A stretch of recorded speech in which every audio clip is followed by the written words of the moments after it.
cool. Okay, so last time, DK continued emphasizing the importance of the Buddhic plane. We've been, for some time now talking, really emphasizing the number 4, the 4th etheric plane, and subplanes, no matter where they occur, because it's there that transitions take place. So, for example, we learn that on the Buddhic plane, the heavenly men, which DK defines as the grouped consciousness of human and deva monads, meaning the consciousness of these two kingdoms as a unit, begins to function. We could talk a lot about what that means. Because we could hypothesize that they're always functioning, right? That the human and deva kingdoms are continuously functioning, but the important distinction here is that as a grouped consciousness, they begin to function on the Buddhic plane. So there's a unified consciousness that comes to the fore on the Buddhic plane. Anyway, we then learn that just as a human being escapes on the astral plane by means of the 4th systemic etheric, as shown here, you move from the 4th etheric up to the astral, and he's talked a bit about that. Just as a human being escapes in this way, a heavenly man escapes onto the cosmic astral plane by means of the 4th cosmic ether. So again, we have that concept of as above, so below. DK then described the planes and subplanes that make up the dense physical body for a human being and a planetary logos, followed by the statement that both the sacred planets and the solar logos are composed of matter of the 4th ether, right? Again, back to the Buddhic plane, right? So the dense physical are those planes beneath the 4th ether for the planetary logos, right? And then for a human being, of course, we know that they are the 3 lowest subplanes of the physical plane. Next, we learned about the subplanes that are mastered during the 4th through the 7th initiations, and the effect that these initiations have on the centers, which we're told become 4th dimensional. We'll be talking about that today. A movement DK describes as a wheel turning upon itself. We then learned about the root races on our current globe and where pralaya has and will take place at the end of each of the 3 solar systems. We then began the last section of chapter 4, called the protective purpose of the etheric body, which reviewed the purpose of prana and then introduced the concept of kundalini, of the kundalini fire. A whole new subchapter that DK deals with, and it's the topic of the next division. We ended with a discussion of the triangles that become vivified through the combination of the 3 fires, which are made up of the latent and pranic fires, inherent and radiatory, and the fire of mind. So we'll start this session by rereading the passage we ended on last time. So could we get a reader, please? Yeah, Catherine.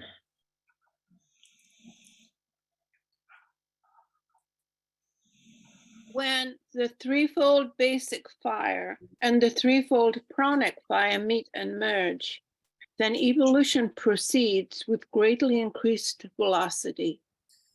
This is affected definitely at the first initiation, when the polarization becomes fixed in one or other of the 3 higher centers, which center being dependent upon a man's ray.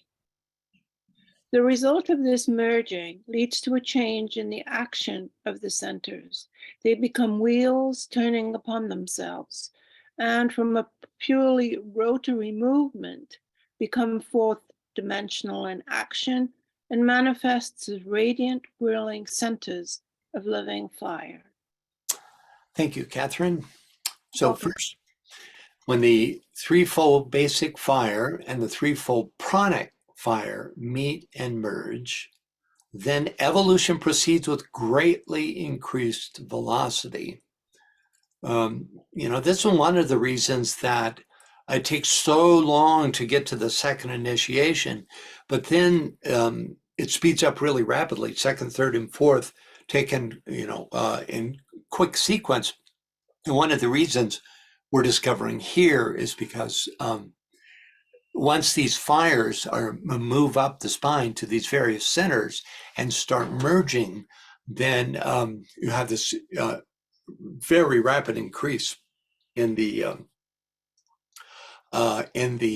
progression through the initiations. So let's take a closer look at the three elements that make up the threefold basic fire, right? Because in the statement he says the threefold basic fire and the threefold pranic fire meet, then evolution proceeds. So first of all, let's familiarize ourselves with just what it means, this threefold basic fire. Can we get a reader, please? Hey, Fred, are you there?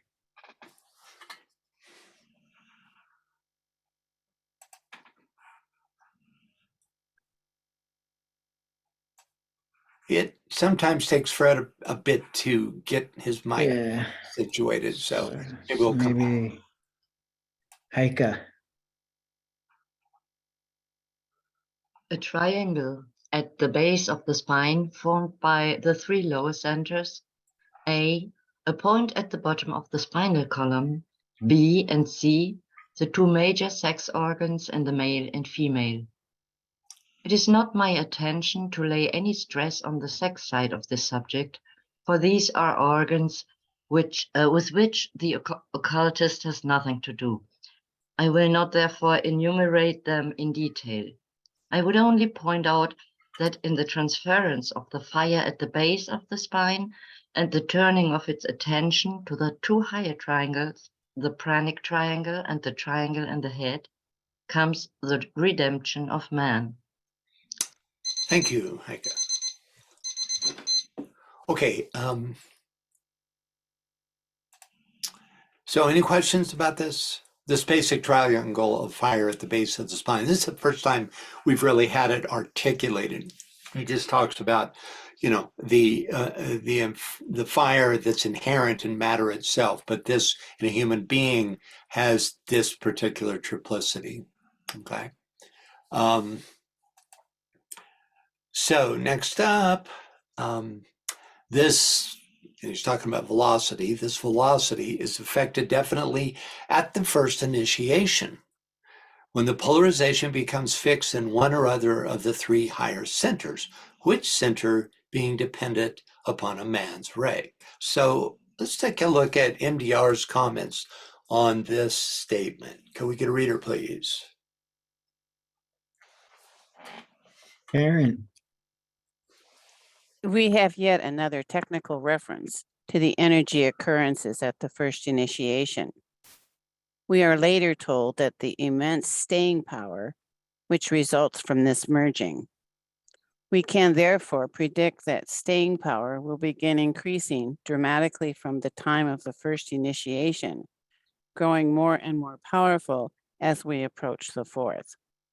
It is almost certain that master decay means the planetary first initiation, the birth, and not the third. Energy developments are far more advanced at the third.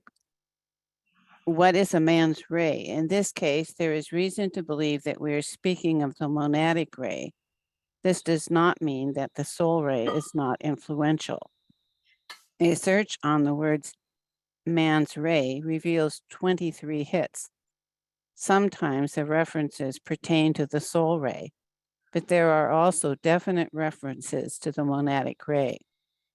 The following reference is interesting in regard to determining which ray may be meant by a man's ray. The planetary influences must be studied to find out the quality of a man's ray, and this in the above indicated threefold manner. Man is the monad, therefore, he expresses a small part of his enfolding life. In this solar system, he is essentially the ego. What are the three higher centers? In this case, probably the throat, heart, and head, representing respectively the third, second, and first rays. If we cannot decide whether to focus on the soul or the monad, we could say that first ray souls or monads polarize in the head center. Second ray souls or monad polarize in the heart center. And third ray souls or monads in the throat center. We remember that the first initiation is important in relation to the patterning of the etheric body. At that initiation, the desirable etheric pattern, responsive to will and mind, must go a long way towards overcoming appetite and instinct. Thus, it is fitting that the pranic triangle should be involved. We are being told that at the first initiation, evolution proceeds with greatly increased velocity. The assessment of this velocity is made in comparison with the long, slow evolutionary process. At the second initiation, the velocity is dramatically increased as spiritual will overcomes the expression of selfish desire. Thank you, Karen. Any thoughts or questions about this material, this paragraph, this in Michael's comments here? Anytime you have thoughts or questions, I won't be asking you continuously. So just, as you know, just raise your hand and we welcome comments and questions here. Okay, one important takeaway here is MDR's hypothesis that first ray souls or monads polarize in the head center, second ray souls or monads polarize in the heart center, and third ray souls or monads in the throat center, right? These are expressive of those three rays sequentially. We know that the throat center is expressive of the third ray, the heart of the second, and the head of the first. Okay, next, the result of this merging leads to a change in the action of the centers. They become wheels turning upon themselves, and from a purely rotary movement become fourth dimensional in action and manifest as radiant, whirling centers of living fire. Statements throughout DK's works suggest that this, quote, change in the action of the centers is implemented by the monad, though the vibratory quickening is only experienced via the soul. Could we get a reader for this short piece? You're The centers are formed entirely of streams of force pouring down from the ego, who transmits it from the monad. In this, we have the secret of the gradual vibratory quickening of the centers as the ego first comes into control or activity, and later, after initiation, the monad, thus bringing about changes and increased vitality within these spheres of fire or of pure life force. Thank you. So, what does it mean that a wheel turns upon itself? Let's start with this description of the progressive stages of a center's rotary motion. Could we get a reader, please?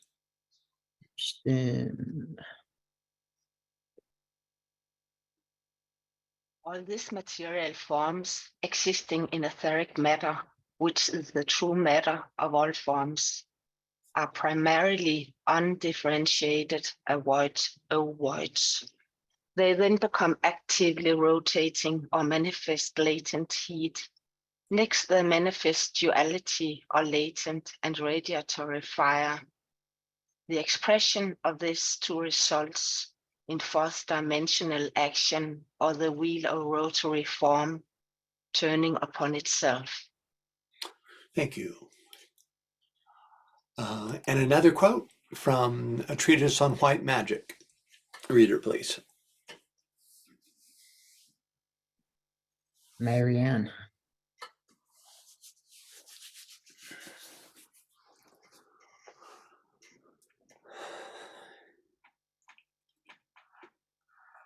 And Mesa. Wait, Marianne's there. Okay. Hi, Marianne. Could you read for us, please? Yes, but I can't unmute myself. Oh, now You're you're good. Mhm.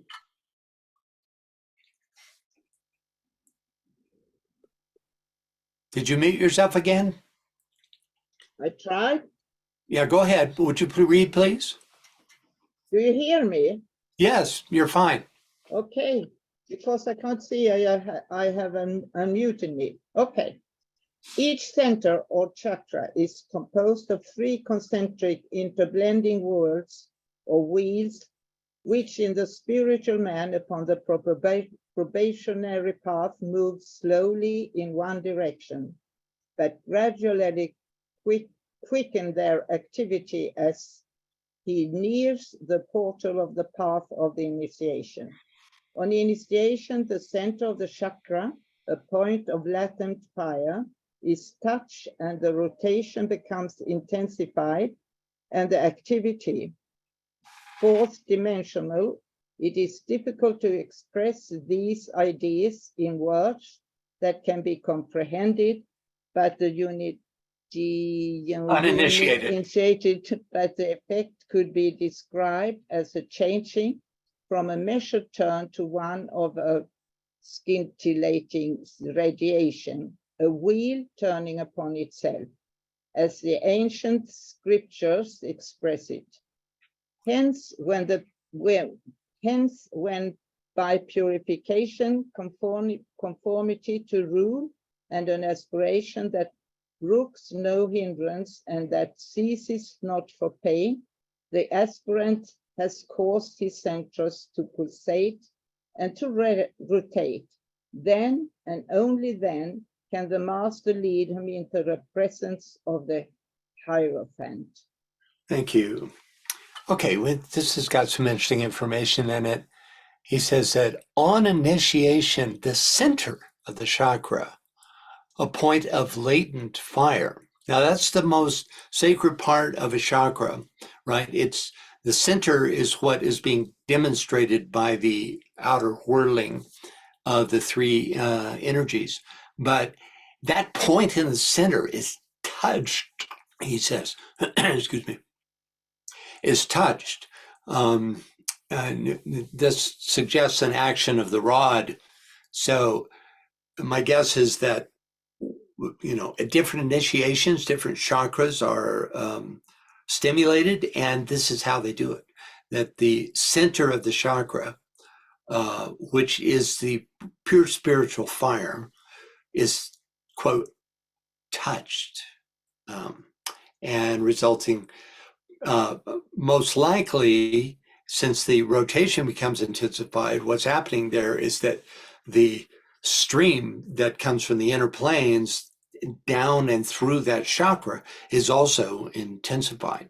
So we might have a real clue here as to what goes on in initiation. I mean, we do have a clue. It's one of the important aspects of initiation. And it could be that the center that is touched is based on a man's ray, third for the throat, second for the heart, first for the head, possibly. Okay, any thoughts about this? Questions? Next up, can we get a reader? Muti.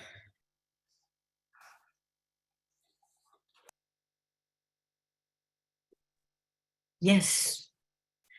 The three major head centers, the sequence varying according to rate, become active and a similar process is effected between them, as was effected in the pranic triangle.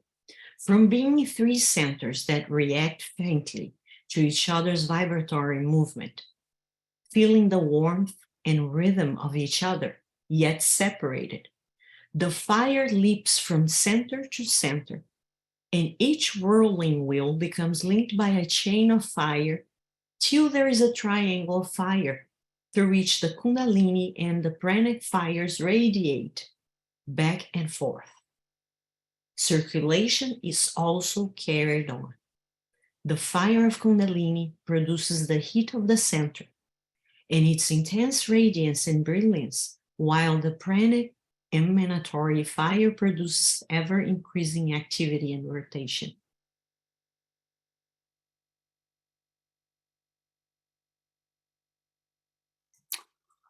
Thank you. It's a lot of info here.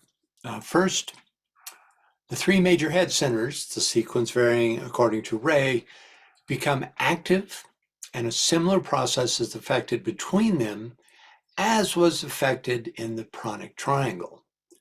So the three head centers are listed on page 135. And we have this illustration that indicates the head centers involved here. Could we get a reader for this, please?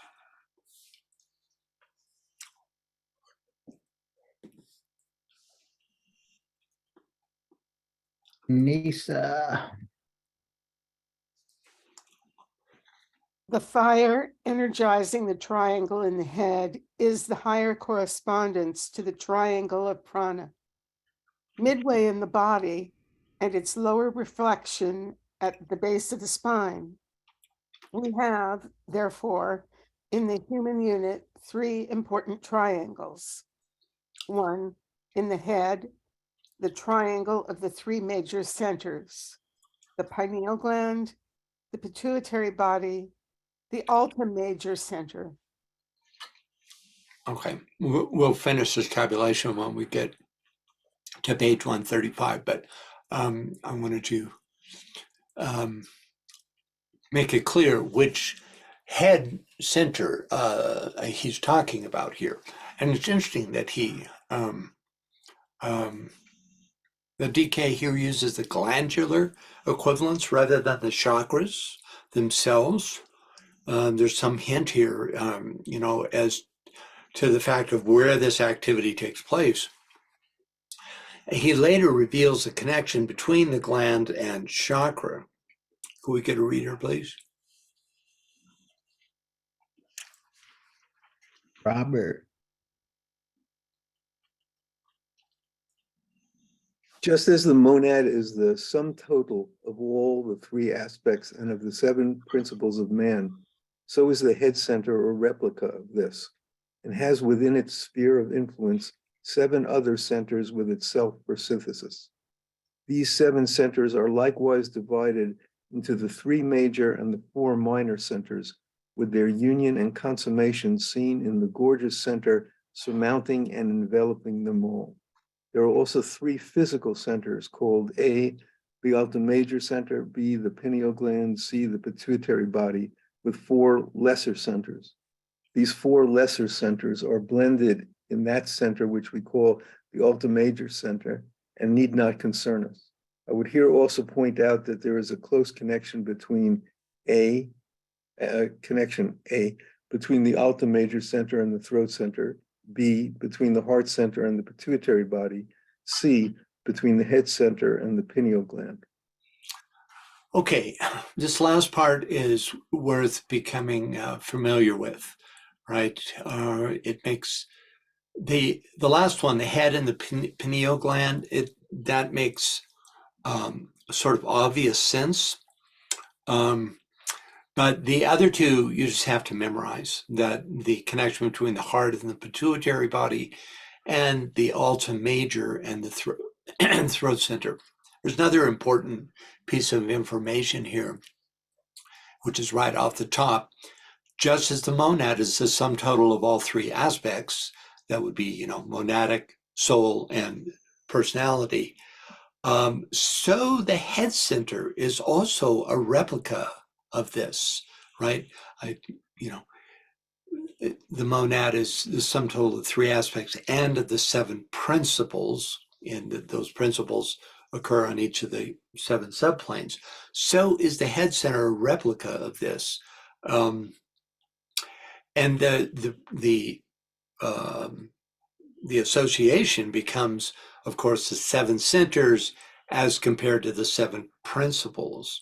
And so there's going to be a relation between each of the chakras and and each of the principles. Okay, and finally we have a passage describing the effect of stimulating these centers. Could we get a reader? Catherine.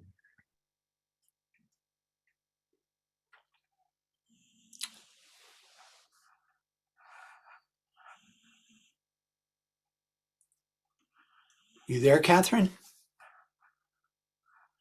Yeah, sorry, I remuted. In a psychic sense, the results of the downflow is a stimulation of consciousness and the acquisition through that stimulation of the psychic powers latent in man. His three higher physical centers, the pineal gland, the pituitary body, and the altar major center are affected. And the man becomes psychically aware in the physical brain of the higher influences, happenings, and powers. According to the ray concerned, so is the center affected.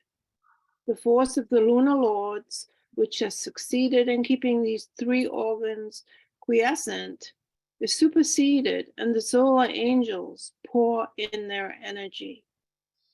Thank you, Catherine. Okay, so the downflow he's talking about is the downflow that comes through the rod of initiation. Okay, next up, from being three centers that react faintly to each other's vibratory movement, feeling the warmth and rhythm of each other, yet still separated, the fire leaps from center to center, and each whirling wheel becomes linked by a chain of fire till there is a triangle of fire through which the Kundalini and pranic fires radiate back and forth. Note the three stages. First, they are separate centers, but still having awareness of one another, feeling the warmth and the rhythm of each other. Then the fire starts bridging from one center to the next, and finally they become permanently linked and circulating. The three become one. But even at this stage, the Kundalini and pranic fires, quote, radiate back and forth. So a quick recap. First comes the circulation of the fires in the pranic triangle, right? We started reading about that, some time ago. The description of the pranic triangle in order to vitalize the physical nature of a human being, right? But then, relatively recently, we started talking about the blending of the pranic and the threefold fires at the base of the spine, the radiatory fire and the inherent fire, by means of the lower shoulder blade center. And finally, what we have now, this third activation, which adds the triangle of head centers to this merging and blending. So the cliff notes on this is we have that inherent fire of matter that lives in the base of the spine, right, which is the Kundalini fire. Then you have the pranic fire, which is that triangle that circulates, right, between a center and the between the shoulder blades and just below the solar plexus and the spleen, right? And then you have this third triangle of head center, which create this third series of fires, right?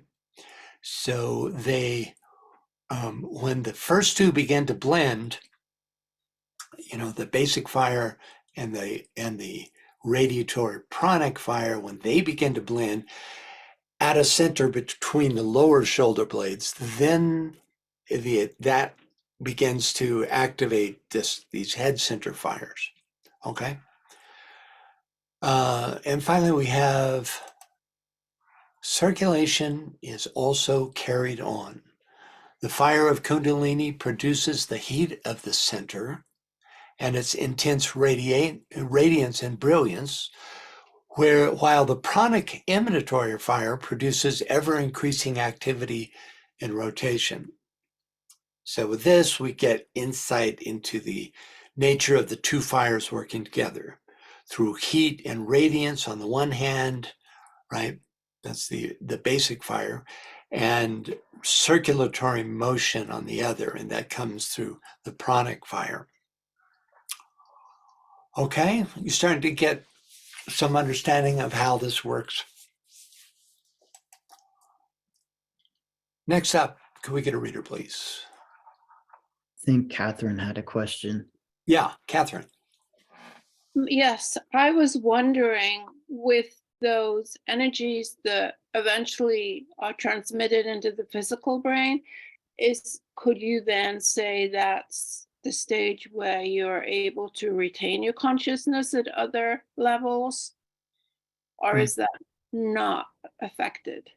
No, I think it is affected. Like the continuity of consciousness stage. Right. Yeah, that's very much related with the third initiation. DK says at some point that as you approach the third initiation, you begin to develop continuity of consciousness. And then when the third initiation happens, that's extended, right? This has a whole lot to do with dissociating from the lower mental, astral, and physical realities, right? As long as you're identified with the lower sheaths, the continuity of consciousness isn't possible. But once you start to break through, and from what I've read in the overall, this is happening when these head centers are beginning to rotate the fire, right? Because the rotation of the fire calls forth a response from the soul, and there's a flame that appears at the top of the head. And at that point, you're looking at a third initiation level of reality here. So yeah, they coincide. We don't have a blow-by-blow description of, well, when the flame jumps from the pituitary body to the pineal gland, then that creates continuity of consciousness. We don't have anything like that, but they do happen around the same period of time. Okay, thank you. You bet. Anybody else? Okay, reader, please.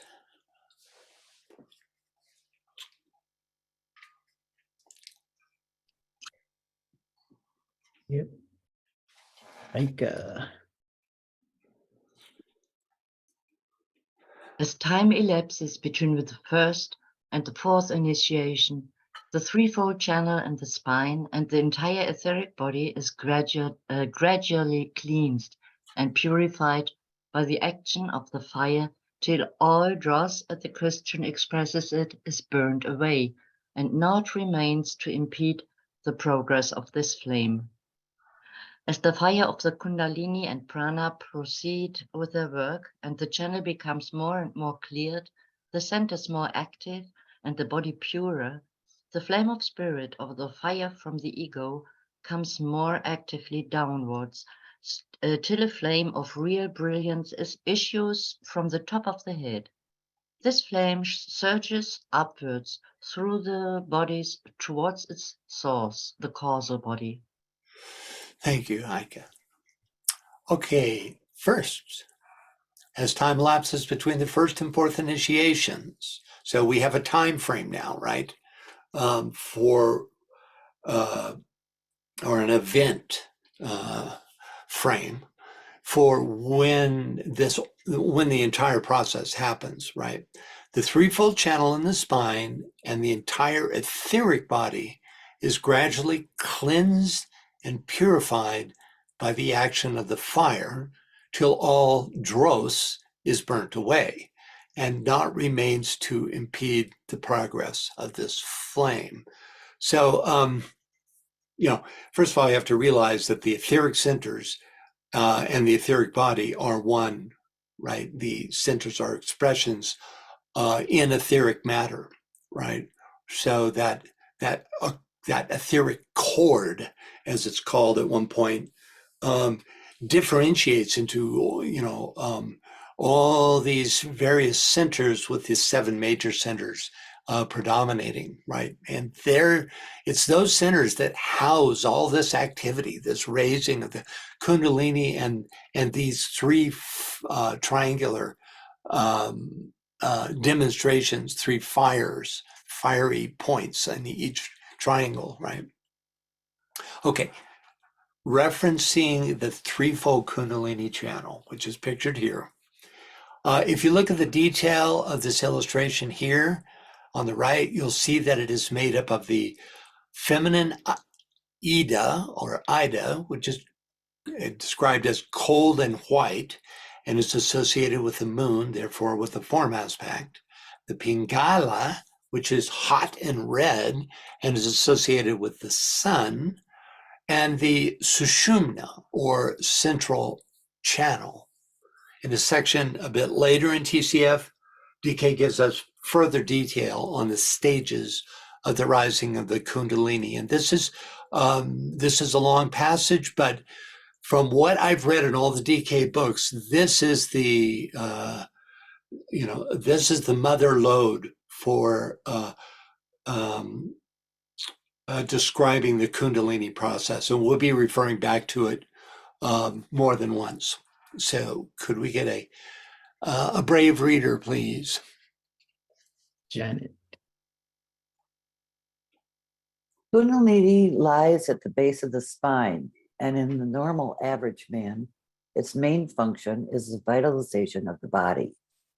Kundalini makes 3 at-one-ments during the period of evolution.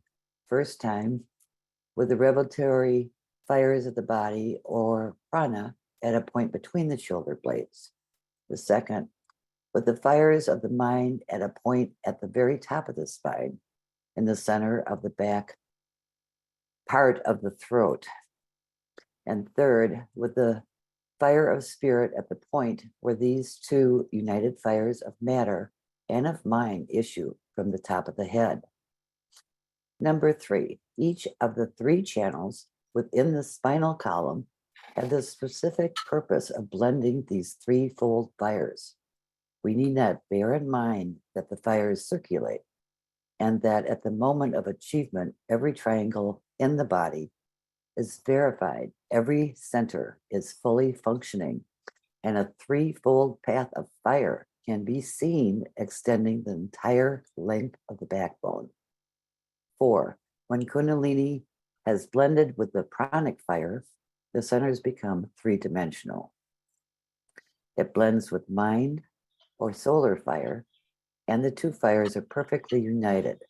The centers become 4th-dimensional. When it blends with electric fire of pure spirit after the 3rd initiation, they take on 2 more dimensions. 5, Kundalini, as it is aroused, steadily increases the vibratory action, not only of the centers, but of every atom of matter in all the bodies, etheric, astral, and mental. This is a quickening of activity, has a dual effect. A, it causes elimination of all matter that is coarse and unsuitable, and casts it off in exactly the same way as a rapidly rotating wheel casts off or rejects from its surface. B, it sweeps into its sphere of influence matter that is keyed to its own vibration and builds into its vibratory content. 6, Kundalini has 2 effects upon the etheric web, as it is called. A, By its continually increasing action, it purifies the etheric form and cleanses it from dross, as the Christian expresses it. B. Eventually, after the two fires of matter and the fire of mind have begun to blend, a slow and gradual process, the web itself is destroyed. And by the time the third initiation is reached, the man should have continuity of consciousness. This is so unless for certain work and for certain specific ends, the man consciously and willingly foregoes the burning of the web, a thing which can be brought about by the conscious action of the will. Thank you. This can be studied, and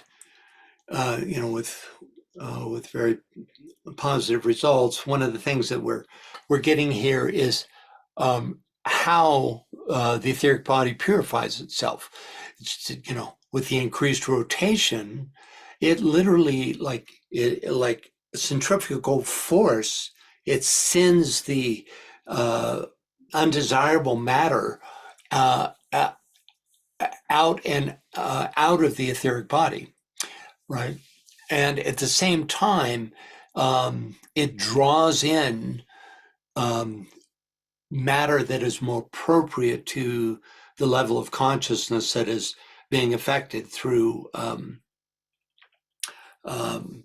it says here, matter that is keyed to its own vibration, the level of consciousness that is being created through this activity, right? Okay, any thoughts or questions about this? Yeah, it's one of those go-to sections. I see we have a hand. Yeah, Magda. Yes, Magda. Yes, I have a question about after acquired third initiation as incarnated man, this decay says that the disciple stays for one next incarnation at the ashram, so to say, before ascending toward fourth initiation. When the heavenly man then is officially effective, quote unquote, and kind of in this,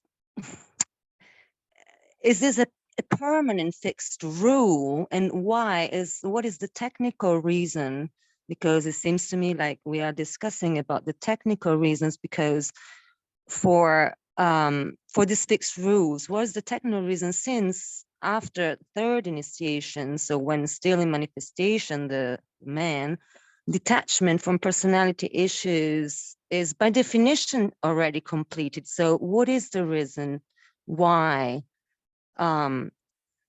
incarnated man, before taking fourth initiation, has had this kind of waiting time before being able to ascend toward fourth initiation? I hope I made myself understandable. Yeah.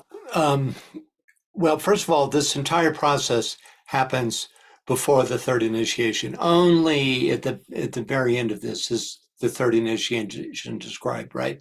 The web itself is destroyed, and by the time the third initiation is and should have continuity of consciousness. So you're looking at the third initiation, by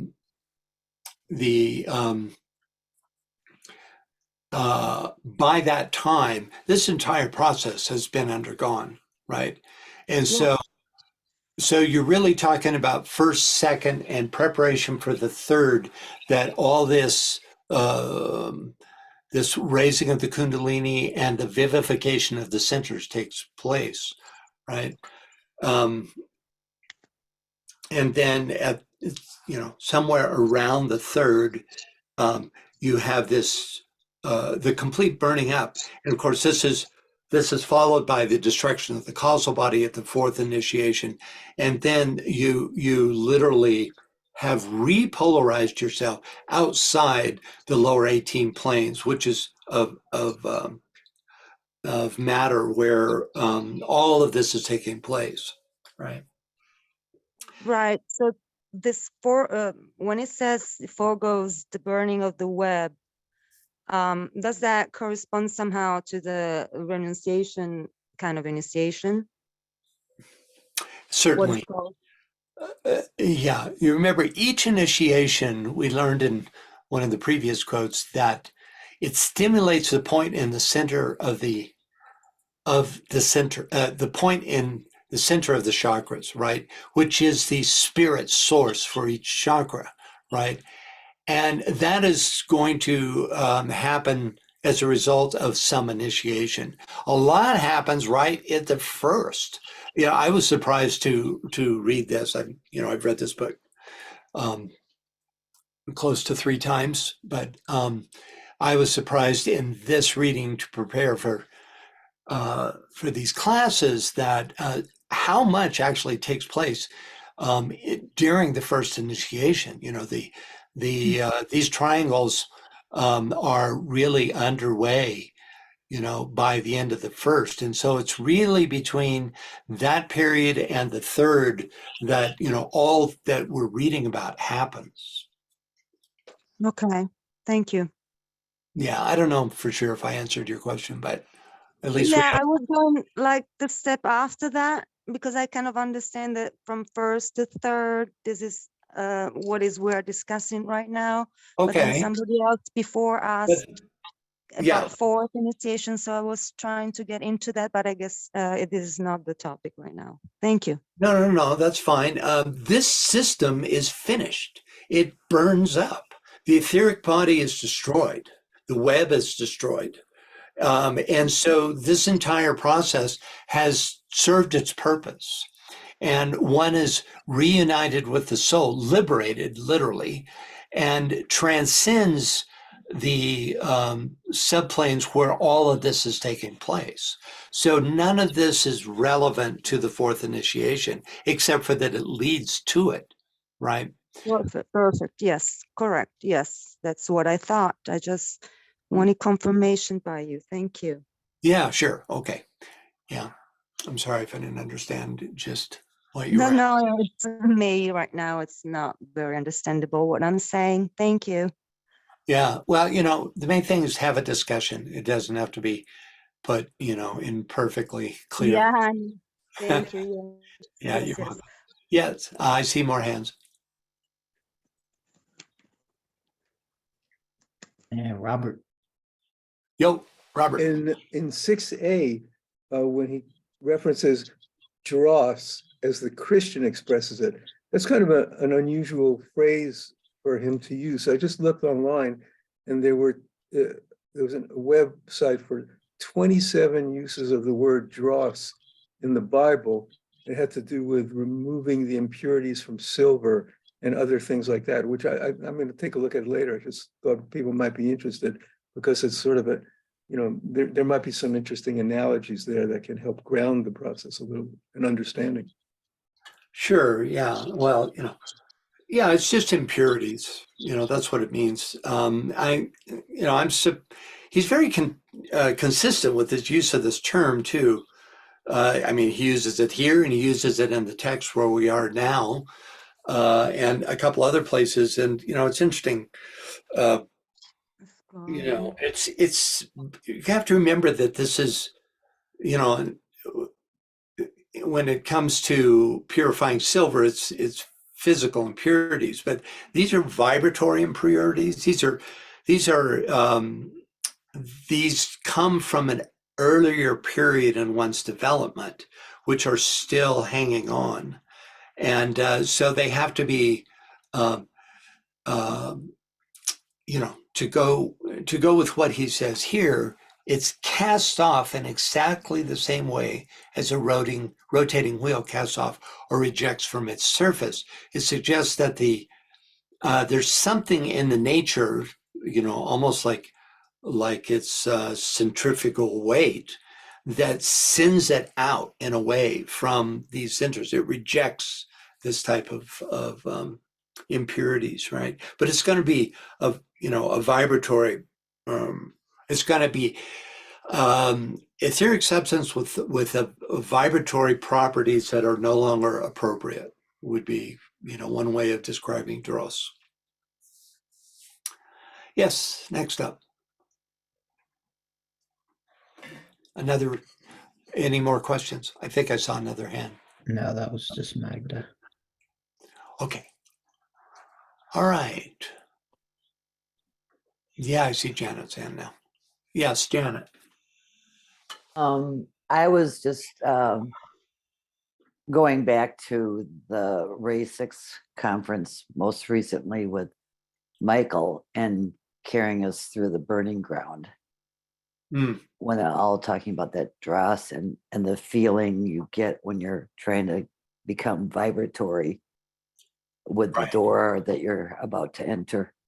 I just thought I'd add that. Sorry. Yeah. Well, you bring up a good point, which is that all this activity on the fixed cross is the Kundalini version of, for instance, the 9-headed Hydra in Scorpio. That represents the dross, right? All that, the three associated with the physical, the astral, and the mental have a certain vibratory rate that has to be overcome, and it's interesting because the way Hercules deals with that is actually becomes a metaphor for what he describes here, which is he raises it up and out, he raises the Hydra up and out of its environment, right? And that's very much like this, what's described here, where the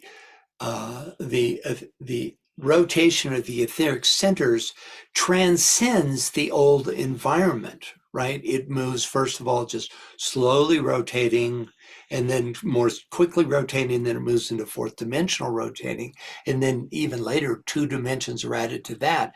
Well, all this is like a heightened, a rarer level of environment that these etheric centers are functioning in, and that that's parallel to the idea of Hercules lifting the. In fact, he lifts it up into the air, and of course, the air is the element of air is demonstrates on the Buddhic plane. So there we have some parallels there. Yeah, thanks for that comment. It's there's so many ways to study the same process, right? And another way, and he does it in this book, is the unfolding of the petals. Where in this process do each of the petals unfold, right? And so all of this could be correlated. Robert's going to do that for us by next time, and made understandable in terms of referencing like a Kundalini event with an unfolding petal event, with an initiatory event, right? And what that looks like in terms of discipleship, accepted discipleship, and each of the initiations, right? So, of course, it's a huge topic. It's one of the primary topics taken together of the entire 24 Alice Bailey books. Anyone else? Okay. Next up, as the fire of Kundalini and Prana proceed with their work, and the channel becomes more and more cleared, the centers more active, and the body purer, the flame of spirit, or the fire from the ego, comes more actively downwards, till a flame of real brilliance issues from the top of the head. The flame surges upwards through the bodies towards its source, the causal body. So one thing I'm noticing in reading this now is that it's this happens over time, right? As the centers and channels become clearer and the body purer, this seems to invoke this fire from the ego, and it comes more actively downwards, right? So it's not a sudden event that you have this issuing from the top of the head of this flame, right? It seems to be evoked by this purity of the purifying of the etheric body, right? Now, if you translate that into terms that are spoken of, in other places in the books, this is contacting the soul, right, and becoming gradually polarized towards the soul until your soul infused, right? That's what's taking place when this happens, right? So the word downwards suggests that the causal body is located above its lower vehicles. Is this literally true? Or is DK forced to use relational directions in order to describe these events? At any rate, we learn that the action of the pranic kundalini fire invokes a response from the ego, resulting in a, quote, flame of real brilliance issuing from the top of the head, which surges upwards towards the causal body. This reminds me of the response from triadal realms when the antikarana is projected upwards toward the monastic permanent atom. The two events have to be related, but how and in what sequence? Here's another approach to the unfolding of consciousness given in terms of the stages of the antakarana. How does that relate to the kundalini? We can loosely relate them pretty easily, but in terms of exact specific relationship, we don't have that information. Partly because it's going to vary according to the ray makeup. Okay, next up, can we get a reader, please? Yeah, the Vivian had a question. Is this the flame that the apostles received in the gospel writings? Well, that's a good question. I'd need more context. I'm not a gospel expert. The flame that the apostles received, you mean that they saw issuing from the top of Christ that Jesus said, or they actually received that?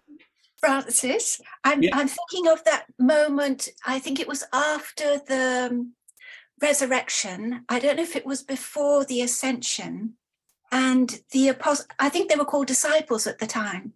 And they received, I think, in the Christian language, they received the Holy Spirit, and they had this flame burning above their head.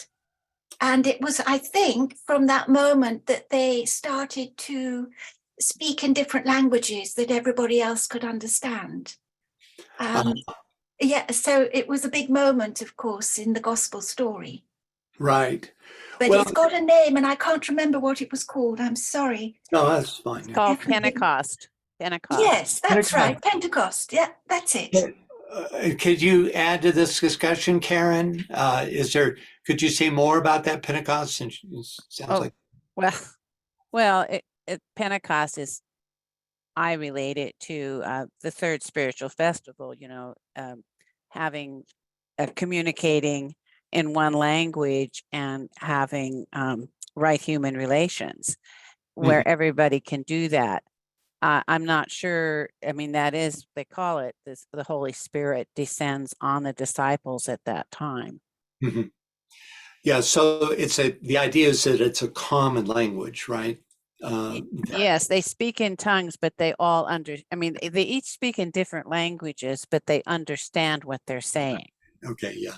So, to me, this suggests the awakening of the intuition, and you're not bound to interpreting language by lower mind, that they've all been lifted above that threshold, at least temporarily, because I say temporarily because the disciples, there were a wide range of spiritual development, right? From everything from discipleship up to, I think it was John that was the only one allowed to view the transfiguration, which was the recapitulation, Jesus's recapitulation of the third initiation, right? Before he actually in that life took the fourth on the cross. I mean, that's how I understand it anyway.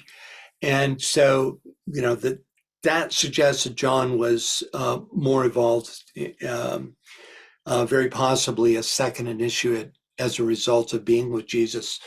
You know, but I'm guessing now. But I know that they had various, of course, different ray makeups and different levels of consciousness.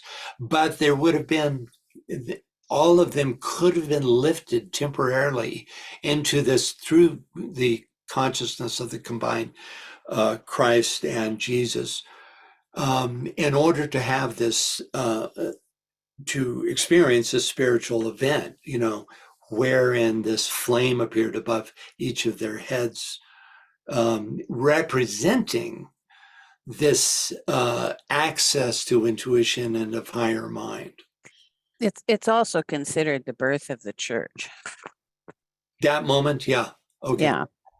Well, that, you know, that's again, that makes sense in the idea that, you know, the language of Jesus / Christ was to be the one language for humanity, you know, the message that is, not the specific adherence to the Jesus doctrine, but the message that came from on high, you know, was to become the one language. And then to go out and preach it to everyone, that to spread the word. To spread the word. Now, you know, unfortunately, that got really messed up. You know, the idea that, you know, it's still in the doctrine that there's, you know, that Jesus Christ is the only way, you know, to the Father's house.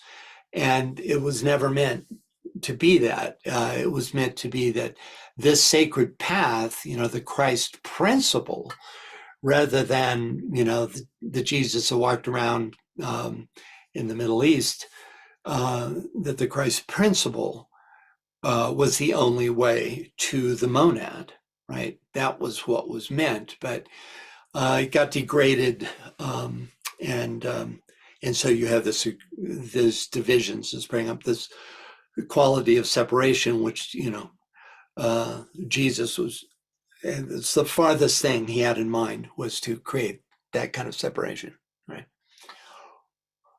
Well, thank you both for that information. That's Vivian and Karen for those insights. It is related to what's being described here, but the individual level of rising to the point to where the triple triangular rotation invokes that response from the ego, it's an initiatory event, right? Okay, so where in the heck are we? Gives us further details. See, let me see where we were here. All right, so we need to read this first. I believe that's where we are. Yeah. So Karen. Simultaneously with the activity of these fires of matter and of spirit, the fires of mind or manas will burn with greater intensity. These are the fires given at individualization. They are fed continuously by the fire of matter, and their heat is augmented by solar emanatory fire, which originates on the cosmic levels of mind. It is this aspect of the monastic fire that develops under the forms of instinct, animal memory, and functional recollection, which are so apparent in the little evolved man.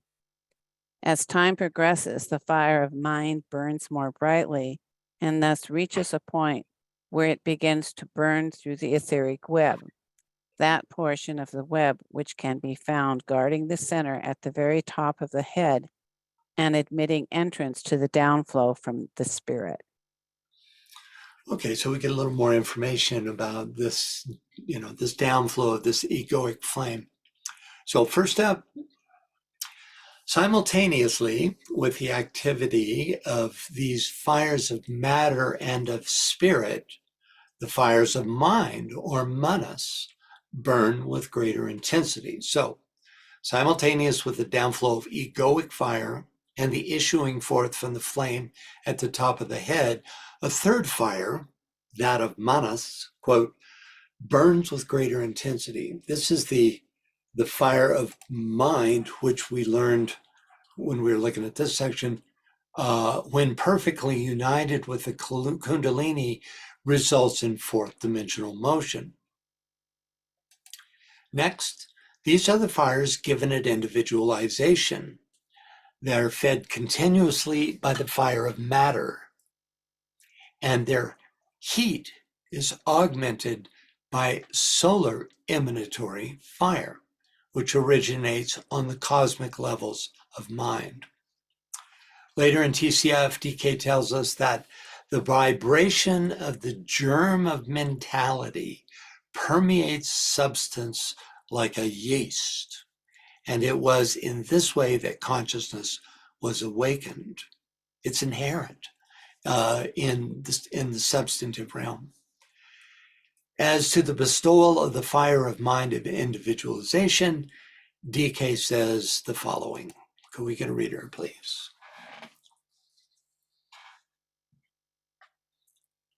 Kira.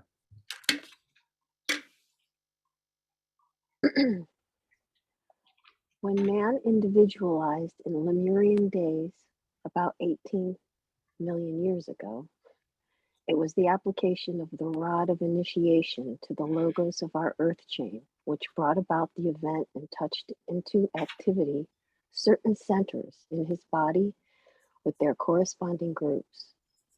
This application, bringing about consciousness on some plane, may be regarded as literally the awakening of the lives concerned to participate in intelligent work on the mental plane.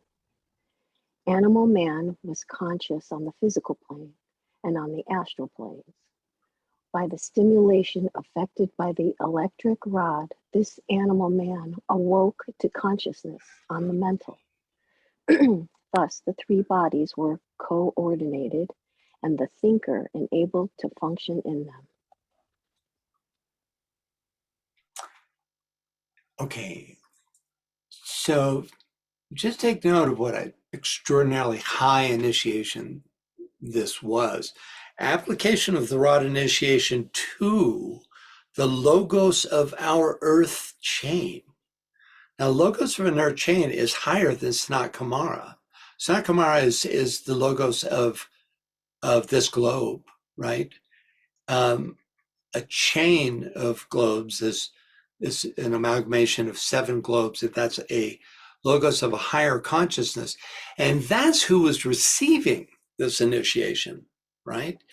My guess, can't know for sure whether it was the planetary logos of the entire scheme, or if it needed to be from an even higher source, like the solar logos that apply this rod of initiation, right? And it was that allowed for this, what's been called individualization, which is when mind or manas became available to the individualized human being, right?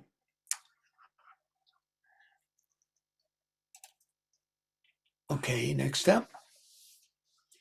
It is this aspect of the monastic fire that develops under the forms of instinct, animal memory, and functional recollection, which are so apparent in the little evolved man. These are the early influences of the fire of mind. DK has dropped back in his description of the development of the 3 fires to give us some background on the origins and early usages of the fire of mind. Let's continue. As time progresses, the fire of mind burns more brightly and thus reaches a point where it begins to burn through the etheric web, that portion of the web that can be found guarding the center at the very top of the head and admitting entrance into the downflow from the spirit. The statement represents the entire process of human development in the halls of ignorance and the halls of learning well into the initiatory process. It also parallels the progressive interaction between the Kundalini and pranic fires earlier described. Note that it is the fire of mind, not Kundalini fire, that burns through the etheric web that guards the head center. Thus, apparently, directly linking the head center to the energy of the mental plane and, quote, admitting entrance to the downflow from the spirit.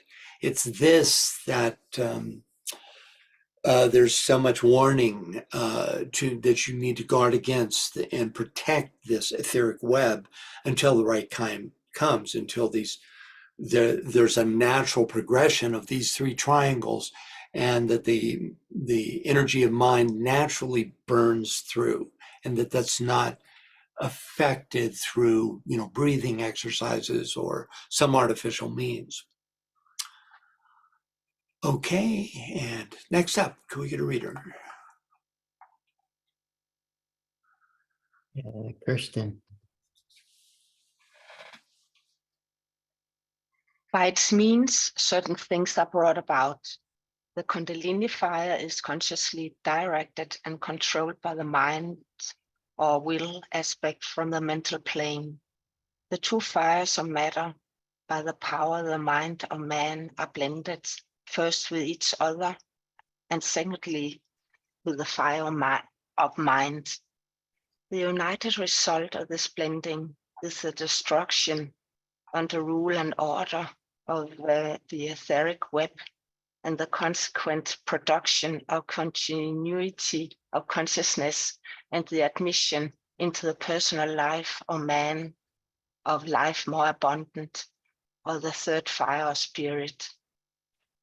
The downrush of spirit and the uprising of the inner fires of matter, controlled and directed by the conscious action of the fire of mind, produce corresponding results on the same levels on the astral and mental planes, so that a paralleling contact is brought about and the great work of liberation proceeds in an ordered manner. Thank you. Okay, first, by its means, certain things are brought about. The Kundalini fire is consciously directed and controlled by the mind or will aspect from the mental plane.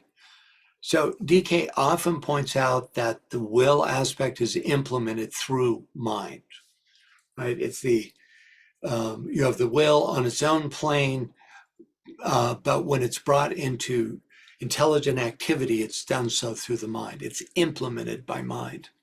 So now that the etheric web is burned away, Kundalini fire can be consciously directed and controlled by the mind, which is the will aspect demonstrating on the mental plane. With this statement, DK now interpolates the progression of all three fires. Their direction and control is implemented from the ajna center.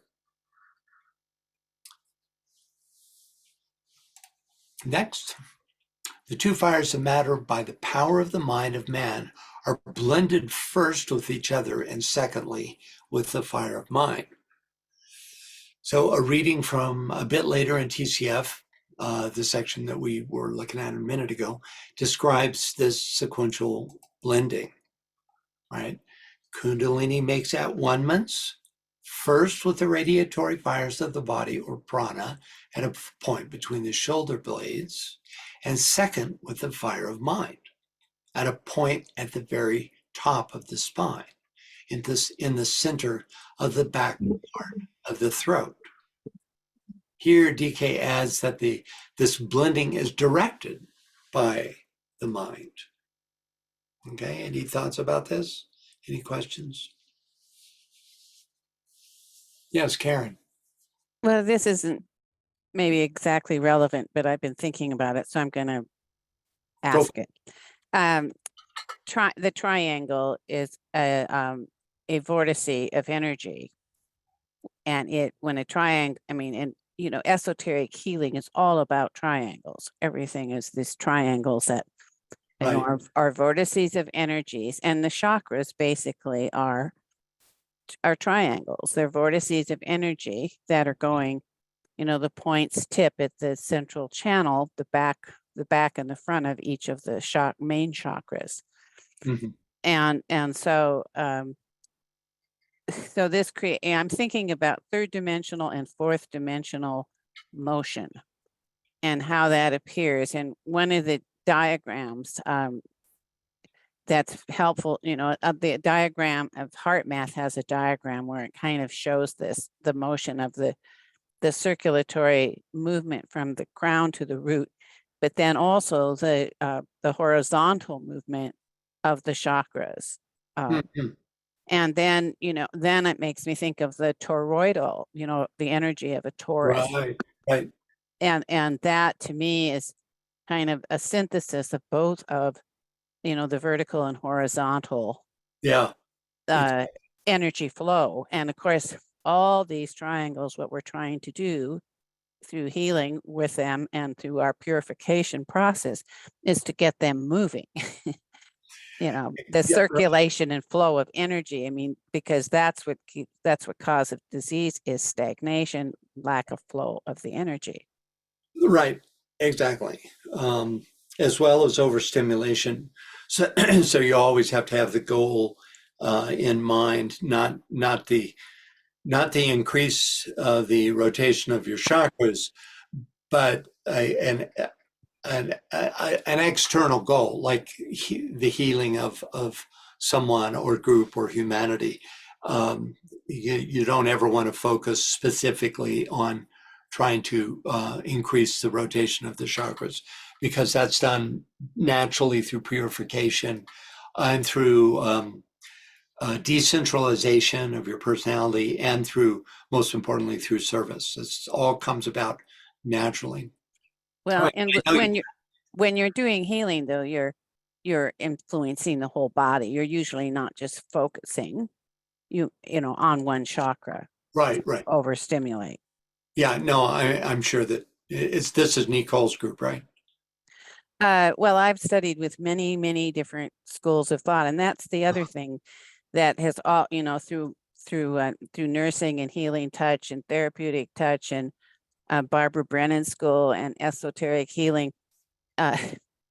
Everybody has different languages for the same things, often, frequently, that's been the case. And that to me is in the new age, we are going to have common terms that explain these things more simply so that people can truly understand them and, make it really easier for people to understand, because it's really not all that complicated, but the different terminologies make it so. Think about how that, Karen, how that relates to what you were talking about with the Pentecost. Well, yeah, and here, oh gosh, yes, the Pentecost and the word. One language. And the crystallization of that, though, what has happened is we're ending the Piscean age. We really see the fanaticism that has resulted. Well, yeah, that's the shadow side of it, but the true Pentecost, when there will be a common understanding, even though there will be a diversity of expression, there's a common understanding will evolve from them, Yeah, I look forward to the day when that can happen, because it's just the way it is. Yeah, I think it's going to be in our next incarnation for many of us. Yeah, I Michael, appreciate. Go ahead. Yes. Well, I just wanted to say too, I appreciated the picture you had for Lemuria. I thought it was great. Oh, yeah. I couldn't resist. Where is that thing? Yeah, here it is. Yeah, isn't that great? I agree. Yeah, it's a good one. Yeah. Sometimes, just have to infuse a little bit of serendipity into all this. Okay. So here we are. Okay.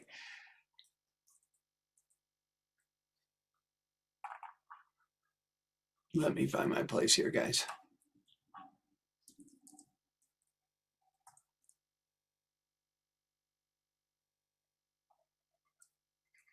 Right, so this was that. Right, okay. So next up, the united result of this blending is the destruction under rule and order of the etheric web and the consequent production of continuity of consciousness and the emission into the personal life of man, of life more abundant, or the third fire of spirit. Life more abundant is often associated with the fourth initiation, right? Life more abundant happens on the Buddhic plane.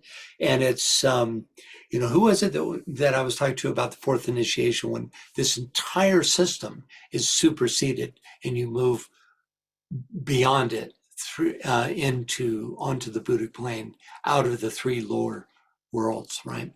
So when we correlate DK's earlier teaching, this destruction of the etheric web parallels the downrush of egoic fire and the consequent flaming forth of the fire at the top of the head. Continuity of consciousness means a continuous awareness which survives death and is usually associated with the third initiation. It is also associated with unimpeded past life memories, quote, under rule and order, suggests that the proper sequence of blendings must be followed. Thus, the pranic and kundalini fires must be blended before they are then collectively blended with the fire of mind. Life more abundant is associated with escape from the physical, astral, and mental planes to a new level of livingness on the Buddhic plane. Next, the downrush of spirit and the uprising of the inner fires of matter, controlled and directed by the conscious action of the fire of mind, produce corresponding results on the same levels on the astral and mental planes, so that a paralleling contact is brought about, and the great work of liberation proceeds in an ordered manner. So, on the lower triple fire, that is, the now combined Kundalini and pranic fires, blended with and controlled by the fire of mind, is met by the downrush of egoic fire. When this happens within the physical etheric vehicle, a corresponding event also happens within the astral and mental sheaths. That's what we're here being told. Now, little is said about the fires of the astral and mental planes that correspond to the active and latent fires in the physical body. Especially puzzling is the equivalent of the pranic fires. Do the astral and mental bodies have an equivalent pranic triangle? Well, that question is not answered in DK's writings as far as I know. But he definitely tells us here that the downrush of spirit and the uprising of the inner fires, this triple fire, produce corresponding results on the same levels on the astral and mental planes. So we can infer from that even though the process may not be identical, that there is some process that is, I would guess, simultaneously undergone in the astral and mental sheaths. Right. Okay, next, can we get a reader, please?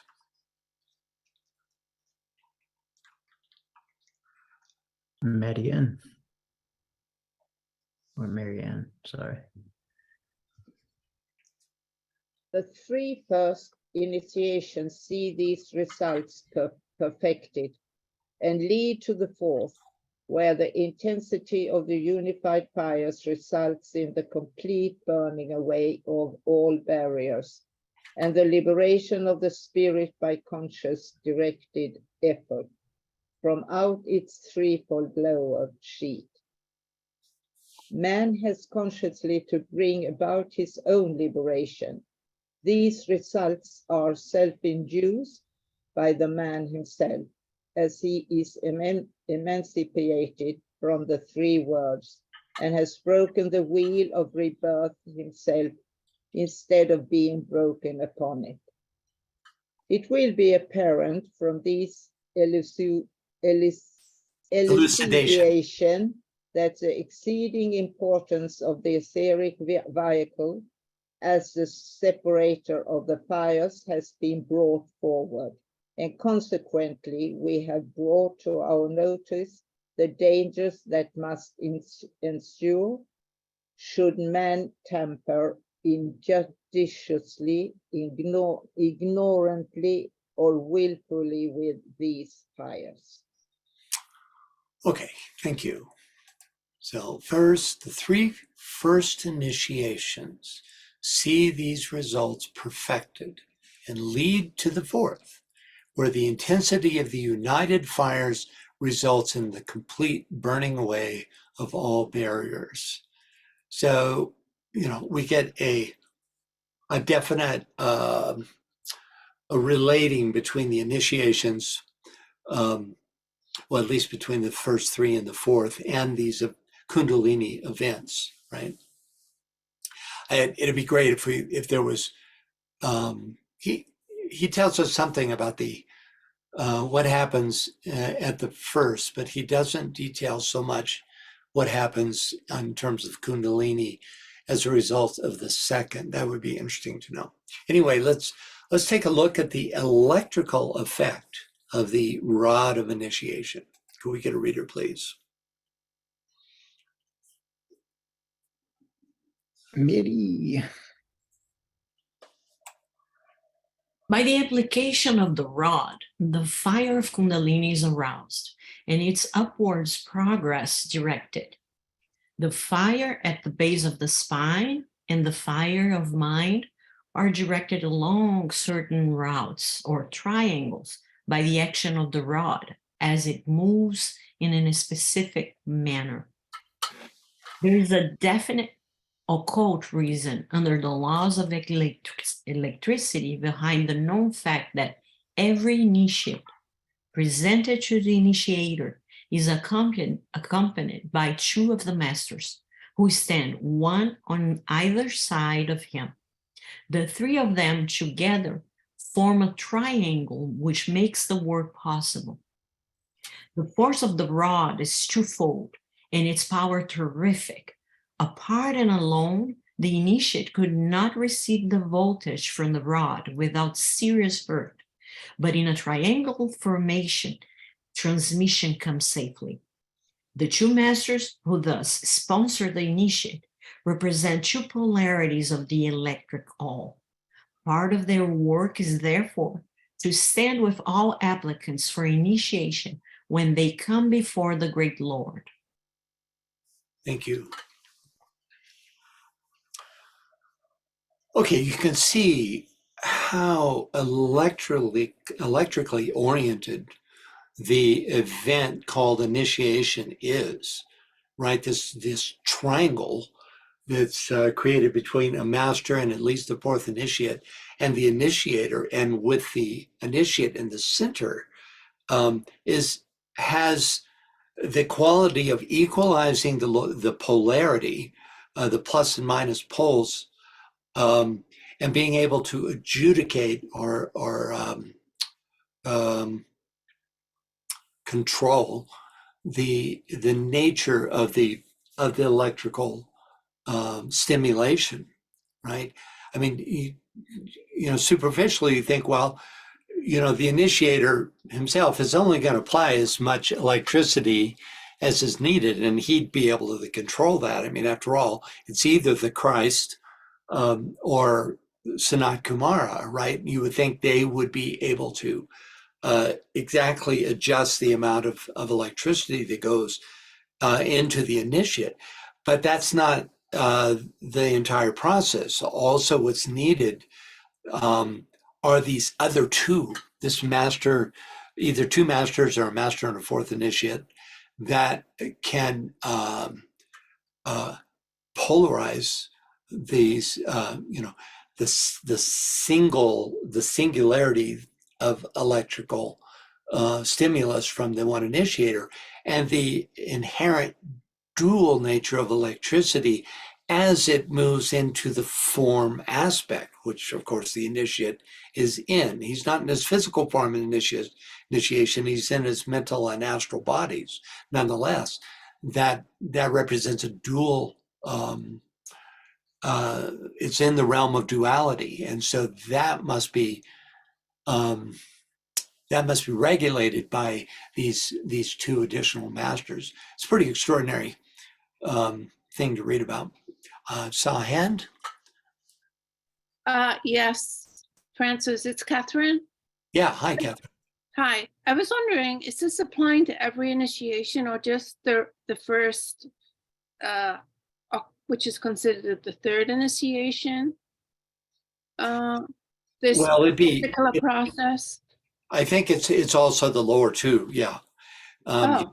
You have this, I believe so. I can't say absolutely about that, but I believe that this polarity is, this triangular formation is necessary to give initiation, period, and that it always applies. Of course, the amount of electrical stimulus is going to vary enormously as you move from one initiation to the next.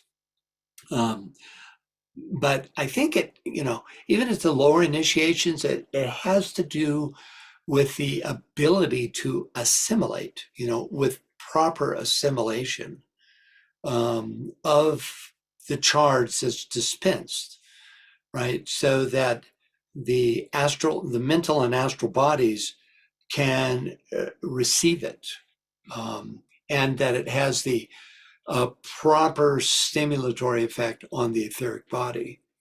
And just that pure polarity of the initiator is not enough to affect that result. That's my understanding anyway. So it could actually, if it occurs in the etheric body and you don't have continuity of consciousness, you may not remember. Oh, you very well may not remember. DK tells us that there are many first initiates who don't remember that initiation, but that you do remember your second. That's what I remember reading, right? So you could have had an initiation and not know it, but not a second initiation, Okay, thank you. Because just as you said, just because of the fact that continuity of consciousness is not yet employed, it's not there until the third initiation, right? But elsewhere, he does say that second initiates remember that initiation. So, okay, anyone else? Okay, back on page 124, just a few pages back, DK tells us that the first initiation specifically relates to 1, the merging of the threefold basic fire with the threefold pranic fire. So, I'm going over this because we're trying to associate what initiations happen with what Kundalini event. So already, even at the time of the first initiation, and almost certainly as a result of the rod of initiation at the first initiation, which is wielded by the Christ, you have this first merging, right, of the basic fire with the pranic fire, right? Second, still the first initiation, polarization in one or other of the three higher centers, depending on the ray type. And, we talked about that. It's probably the head, heart, or throat. And third, the centers change from a simple rotary motion to fourth dimensional movement. All this happens at the first initiation, right? DK gives more specific info relating to the development of the centers in the second initiation later in TCF. Could we get a reader, please?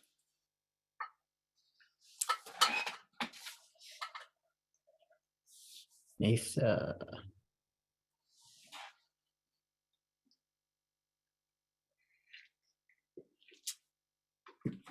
Maybe Nasa's not there. So Robert. Suffice it to point out that the fires at the lower centers, those below the diaphragm, have, by the time the second initiation is reached, usually mounted to the center between the shoulder blades. At the second initiation, they rise as far as the head, and all the fires of the torso are then active. All that remains then to do is to centralize them, to produce the necessary geometrical interplay between the 7 head centers, and then to focus them all prior to the final liberation in the highest center of all. So from this, we gain that, a lot of this process has been undergone up to and through the second initiation, where they rise, the fires of the lower centers rise to the head. And then all the chakras are active, and he hints at the geometrical interplay between the 7 head centers. We can also imagine that the 3 triangular fires are very active at this point.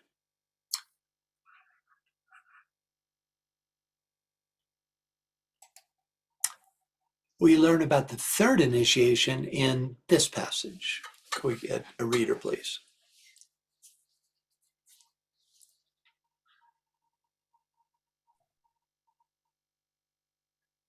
Yeah, Catherine.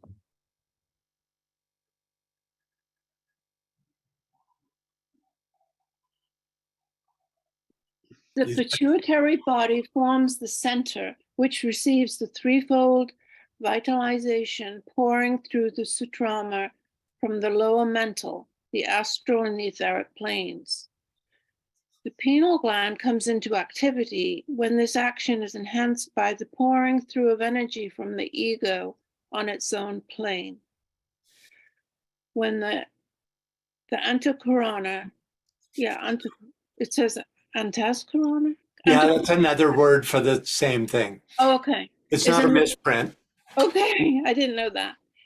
When the antakarana or antaskarana is in process of utilization, the ultimajor center is likewise employed, and the 3 physical head centers begin to work as a unit, thus forming a kind of triangle. By the time the third initiation is reached, this triangle is fully awakened, and the fire or energy is circulated freely, and the whole life of the personality is subjected to the will of the ego. The star absorbs the light of the moon, so that the rays of the sun may be reflected back, is the occult way of expressing the truth and at this point in evolution. Thank you. Okay, and another reader, please. Okay, let's take Jerry's question first, or comment. Oops. Yes, I am curious about the center between the shoulder blades. And I know we've discussed it before, and I am trying to pinpoint actually what is that center, what is that chakra, and I wondered if you could share more about that. Okay, well, there's 3 centers that are described as being between the shoulder blades. The first one we've been hearing about since we've been studying DK, which is that the heart chakra is on the back of the spine, actually projects behind the spine, a few inches behind it, right? That's the actual heart chakra. And then in our study of prana, in this division, we've learned about two other centers, quote unquote, between the shoulder blades. And the question comes, are they the same center or not? I think not, because of one detail. Okay, the first center that's described, which is a part of the pranic triangle, which is a triangle between this center between the shoulder blades, a center below the solar plexus and the spleen. And that's a triangle that circulates pranic energies just simply for the vitalization of the dense form, right? That's a sustaining, vitalizing pranic triangle, right? And then later he describes this second center, which is a synthesizing center, and he describes it as between the lower, a point between the lower, let's see, how's he say it? Between the shoulder blades, but a little lower, right?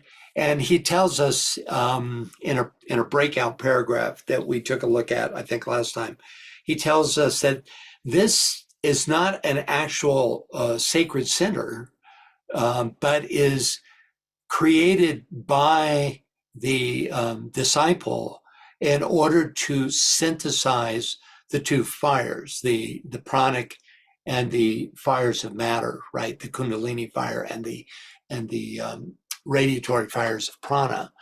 So those are the three descriptions that are given, and he doesn't ever attempt to correlate them. He never says, well, this one sits a little bit above this, or anything like that.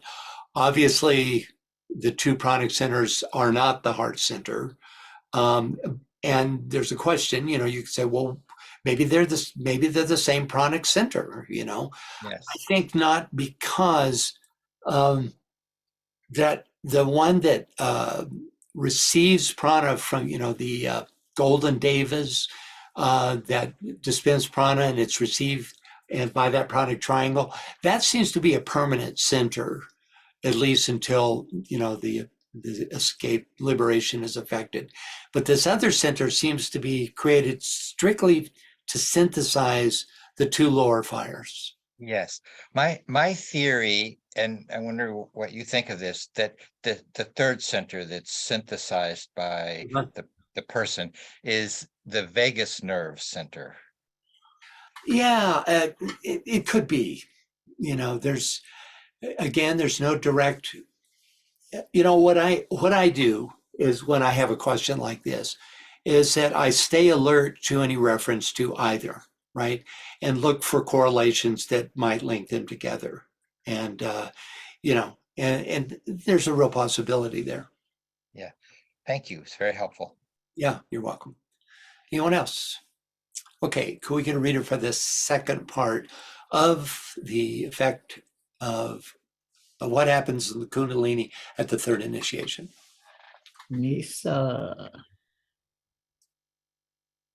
Yeah, my brain's starting to function again. I'm sorry. That's right. You can still read, though, right? Yes, I can. That's all we ask. Oh, good. Before the three physical head centers awaken, man is largely subjected to force flowing through the four minor etheric centers.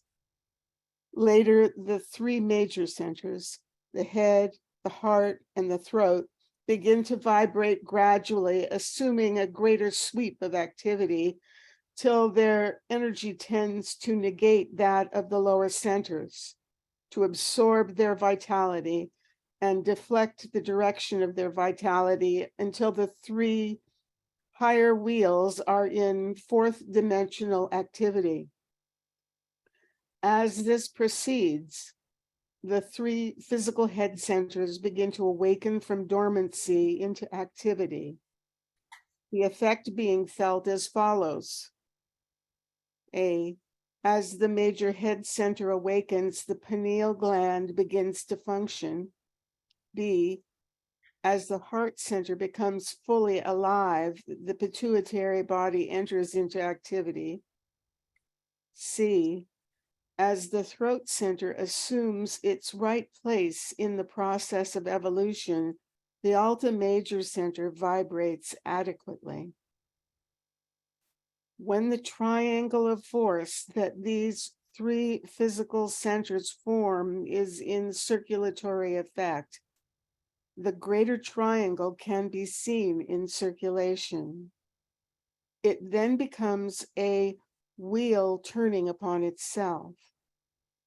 The major etheric centers are in full action, and the man is nearing the moment of liberation. Thank you.